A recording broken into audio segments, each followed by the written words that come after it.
entre le chat qui miaule, le tracteur qui passe, la chapelle qui dit qu'il est 7 h et le camion poubelle, et ben croyez-moi, finalement, tourner une vidéo à 7 h du matin, c'est pas la meilleure idée qui soit, malheureusement, pour éviter du bruit.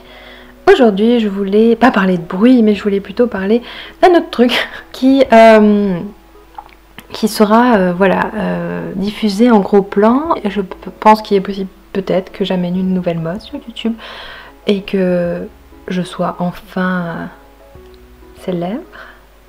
Donc aujourd'hui je voulais surtout parler de quelque chose d'intéressant. Ou pas. Il y a quelques semaines, l'une de mes meilleures amies et moi-même, nous sommes dit en fait que ça serait bien qu'on se lance un challenge par semaine. Donc elle avait choisi le sien et moi je me suis dit je vais essayer de regarder plus les gens dans les yeux parce que c'est quelque chose avec lequel j'ai toujours un peu de mal. Et donc j'ai essayé de faire ça et maintenant en fait je travaille dans une structure où il y a des enfants de moins de 3 ans, de 3 ans et moins. Et c'est vraiment intéressant parce qu'en fait j'ai réalisé que les petites de cet âge-là n'avaient aucune honte, aucune gêne de fixer des gens pendant longtemps. Fixer près en fait, se mettre près de quelqu'un et le fixer dans les yeux, et sourire en même temps par exemple ou pas. Parce qu'ils sont curieux, parce qu'ils ont envie de savoir qui c'est et c'était vraiment intéressant parce qu'il y avait une petite fille et puis j'ai commencé à lui parler, à lui dire alors ça va, qu'est-ce que tu fais, tu joues à quoi? Et en fait elle a passé, je sais pas moi, 3 minutes à juste me fixer comme ça. Et c'est un truc, je me dis, c'était marrant de faire le parallèle avec le monde des adultes où si quelqu'un te fixe comme ça dans la rue ou je sais pas, au travail, t'es un peu en mode je vais appeler la police là, tu es un psychopathe. Alors que les petits n'ont aucune conscience de ça à cet âge-là.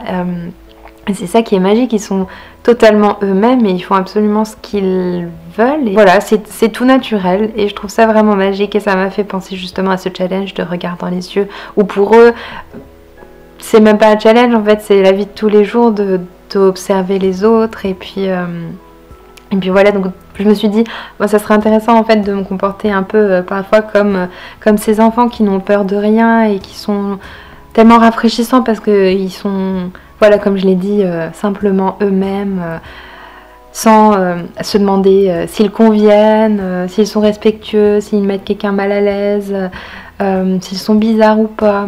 Et donc voilà, donc c'était une très belle leçon que j'ai eue grâce à ces petits bouts de chou. Si vous voulez, vous pouvez aussi joindre l'une de mes meilleures amies et moi-même dans cette idée en fait d'un challenge par jour. J'ai dit un challenge par jour, mais je voulais dire un challenge par semaine. Mais si vous voulez faire un challenge par jour, vous pouvez faire un challenge par jour. Et même si vous voulez faire un challenge par heure, vous pouvez faire un challenge par heure. Et si vous voulez faire un challenge par minute, eh bien vous pouvez aussi le faire. Et si vous voulez faire un challenge par seconde, ça sera un petit peu difficile. Mais je pense que tout est possible dans la vie. Donc faites comme vous voulez.